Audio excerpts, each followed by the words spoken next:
Mark had always been the sort of man who cherished steadiness above all else.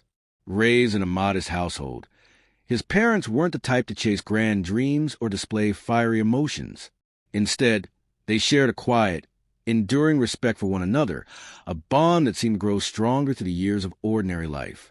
Perhaps that's why Mark came to see love not as a wild, sweeping force, but as something cultivated over time, through patience, dedication, and unwavering loyalty. When he first crossed paths with Rachel at their workplace, it wasn't a moment of instant fireworks or overwhelming passion. There was no dramatic upheaval, no storm to tear through his carefully ordered world. Instead, it was a gentle unfolding, a connection that felt authentic and grounded. Rachel stood out effortlessly. She was striking, beautiful in a way that didn't demand attention, but earned it anyway, with sharp mind and a quiet determination that drew people in. Her laugh was light and infectious, the kind that could lift the mood of an entire room, and she carried herself with a presence that spoke volumes without words. At first, Mark knew she wasn't exclusive to him. She was casually dating others. Nothing serious. Just fleeting encounters she brushed off as unimportant. He didn't mind. He wasn't the type to rush or push. So, they started small, sharing coffee breaks in the office kitchen, lingering over lunches where conversations stretched longer than intended. Over time, those moments wove a thread between them, subtle but strong. Rachel began to see something in Mark that set him apart. He didn't rely on flashy gestures or hollow flattery to win her over.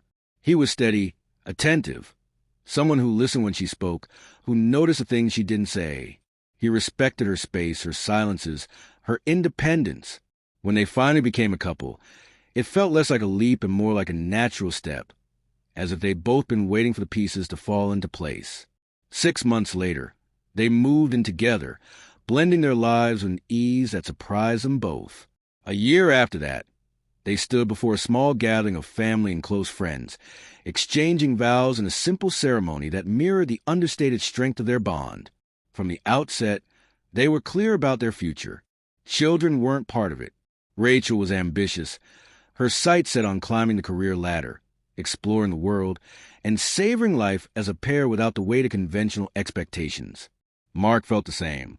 He wanted a life built around their partnership, free from the pressures of parenthood. To solidify their choice, he opted for a vasectomy, a deliberate, thoughtful decision that underscored their unity. For nearly 7 years, their marriage flowed smoothly, a steady current beneath the surface of their daily lives. Weekends were spent at cozy dinners, curled up watching the classic films Rachel adored, or dreaming aloud about their next adventure, perhaps opening a quaint coffee shop in their town, trekking through Europe's winding paths, or welcoming a dog into their home. Rachel stayed in her familiar office role, content with his predictability, while Mark climbed the ranks at his company. Eventually, he landed a leadership position, the kind that brought a generous salary but little fulfillment.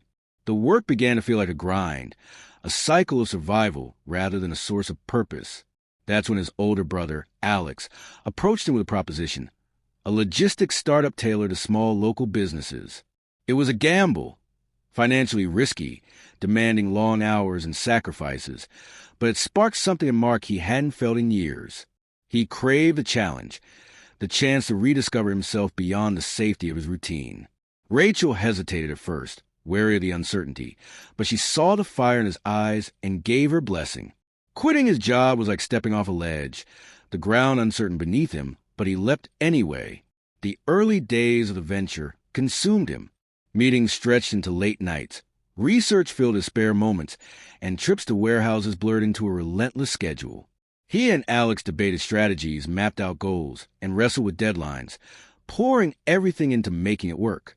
Mark was all in, but the cost crept up slowly. He'd come home exhausted, barely able to muster the energy for a meal, let alone a conversation. The couple who once shared everything, stories, laughter, plans, now traded only the barest essentials.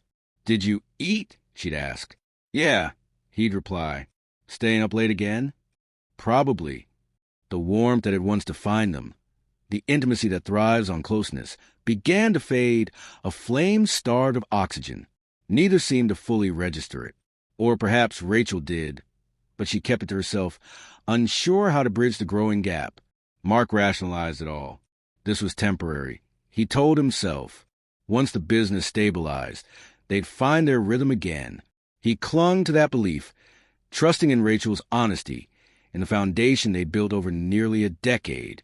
She, meanwhile, carried on with her life, work, routines, the occasional night out with friends. Sometimes she'd linger after hours, citing happy hours or a need to unwind. Mark never questioned it. He wasn't possessive or suspicious by nature. Trust was his default, and that trust blinded him to the subtle shifts, her distracted glances, the way her smiles faded when he entered a room, the quick tilt of her phone when a message arrived. Then, on a dreary Tuesday, as he sifted through work emails on his laptop, an anonymous note appeared in his inbox. No name, no context, just a stark line. Your wife isn't being truthful.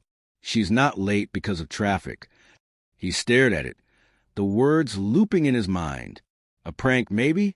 A spiteful jab from someone envious of his new venture? He tried to laugh it off, but the seed was planted. Doubt, small and sharp, took root.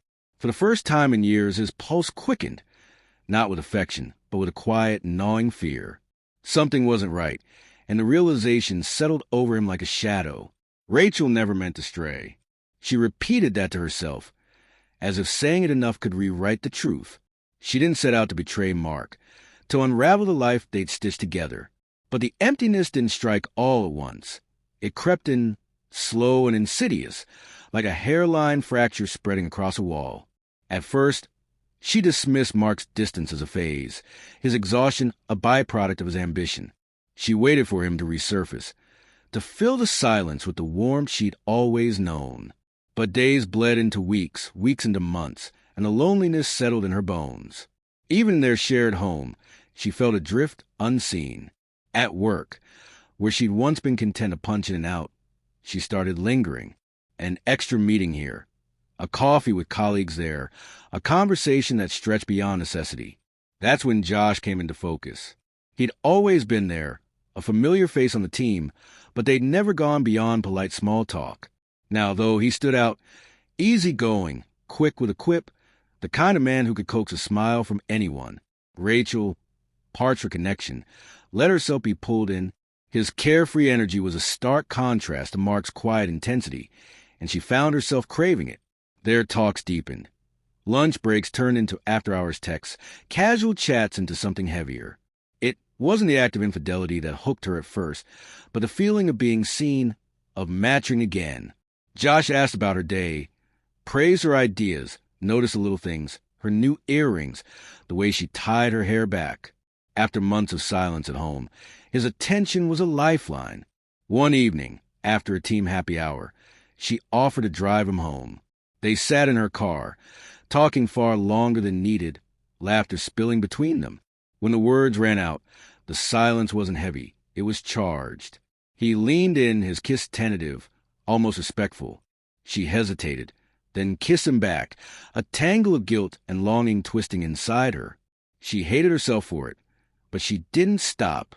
In the days that followed, she tried to pull away. She thought of Mark, of their promises, their years together.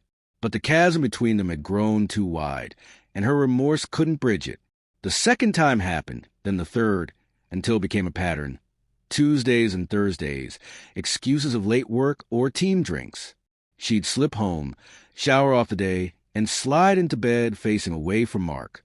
He, lost in his startup's demands, never pressed her for details. She drifted further, not just into Josh's arms, but into a version of herself she barely recognized. He wasn't a fling anymore. He was a fixture, someone who filled her thoughts, who made her feel alive when everything else felt gray. Then came the rumors. Whispers at work suggested Mark might be involved with a client, a possibility she couldn't confirm but couldn't shake. The irony stung. She was the one cheating, yet jealousy clawed at her. She scoured his social media, dissected his emails, analyzed his every word for hints of betrayal. Instead of retreating, she leaned harder into Josh, using her suspicions as a twisted justification. He grew bolder, talking a weekend away, hinting at a future. "You deserve more," he'd say, and she'd smile, unsure she agreed. She didn't love him. She knew that, but the thrill of the secret, the escape, kept her tethered. One afternoon, she walked into their apartment and felt the air shift. Mark sat in the living room, his face unreadable, his eyes flat. She greeted him, and he nodded, barely glancing up from his laptop. The chill wasn't anger or sorrow. It was absence. She tried to chat, but his one-word replies cut her off. In that moment, without evidence or accusation, she knew he suspected something. The fear wasn't of exposure, but irreparable. She'd pushed too far, and there might be no way back. The days that followed were brittle. Every interaction a tightrope walk. Mark's behavior shifted. He stopped asking about her delays, her evenings out. Things that once sparked his curiosity now met a wall of indifference. That silence was worse than any confrontation, a void that swallowed her attempts at normalcy. She tried to reclaim their old closeness, brewing his favorite coffee, leaving notes about his meetings or the weather. He'd thank her with a curt, polite smile, the kind you'd offer a stranger. She considered confessing, laying bare her mistakes, pleading for a chance. But the thought of his judgment, his rejection, locked the words in her throat. So she pretended, hoping the cracks might somehow mend themselves.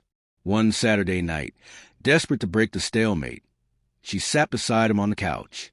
The TV hummed in the background, a distraction she muted. "Mark," she said softly, "we need to talk." He didn't respond immediately, just met her gaze with a hollow stare. She inhaled, hands twisting together, and let it spill. No excuses, no deflections. She admitted her affair, her weakness, her loss of direction. She told him she still loved him, that her heart hadn't abandoned him, even now. He listened motionless, the silence stretching until it pressed against her chest. When he spoke, his voice was even, heavy with a sadness she'd never heard before. "You say you love me, but love isn't just words or feelings. It's what you do, and you chose him." She stumbled over explanations. It was physical, fleeting, not love. He shook his head. "You had chances to stop, to tell me, to fight for us. You didn't. You built something else and tore us apart." Tears streamed down her face as she begged for forgiveness, promising to end it, to rebuild. But Mark's eyes glistened as he said, "Trust is fragile. You can patch it up, but the cracks stay. I'll always see this when I look at you. That's not your fault. It's just what's left." He stood, climbed the stairs, and left her there, the weight of his words sinking in. She'd broken more than their marriage. She'd broken him. Mark didn't rage or linger. He withdrew completely, a ghost in their shared space. Within a week, he packed his things and left, leaving a brief note on the table. "Take care of yourself. I need to take care of me." She read it over and over, searching for a hint of reconciliation, but found only finality. Alone, she faced a mirror that reflected a stranger, worn, hollow, a shadow of the woman she'd been. His absence wasn't just painful. It was a mirror to her choices, a daily reckoning with what she'd lost. 2 weeks later, she sat in the bathroom, a pregnancy test trembling in her hands. 2 pink lines stared back, a cruel twist she couldn't fathom. She'd been late, queasy, but this? Mark's vasectomy made it impossible. Josh was a father. Tests at the doctor confirmed it, and the news landed like a stone. She met Josh outside the office, bracing for anything but his reaction. He smiled, took her hands, and said, "This could be our beginning. We could raise this baby together." But clarity cut through her fog. "I don't love you," she told him, firm and honest. "I never did." He pushed back, insisting they could grow into it. But she refused. She wouldn't trade one mistake for another. Pregnancy was isolating. Gossip swirled at work. Eyes judged her swelling belly. But the life inside her became a quiet anchor. She felt its kicks, saw its shape in grainy ultrasounds, and found a fragile hope amid the wreckage. She wrote to Mark 5 times, pouring out her remorse, her longing, her confession of the pregnancy. Each letter went unanswered, his silence a wall she couldn't breach. When Ethan was born, she held him and wept, a storm of gratitude, guilt, and bittersweet relief. The early months tested her, sleepless nights, endless cries. But his small victories, his first laugh, his tentative steps, taught her to feel again. She stopped reaching for Mark, honoring his distance. She returned to school, clawed her way to a better job, and raised Ethan with a fierce, quiet pride. She told him tales of courage and second chances, never vilifying Mark, only saying some people teach us lessons we carry forever. She wasn't a Rachel who'd crumbled under loneliness. She was stronger, scarred but standing. What she'd lost was irretrievable, but what she built with Ethan was hers, forged from the ruins of her past.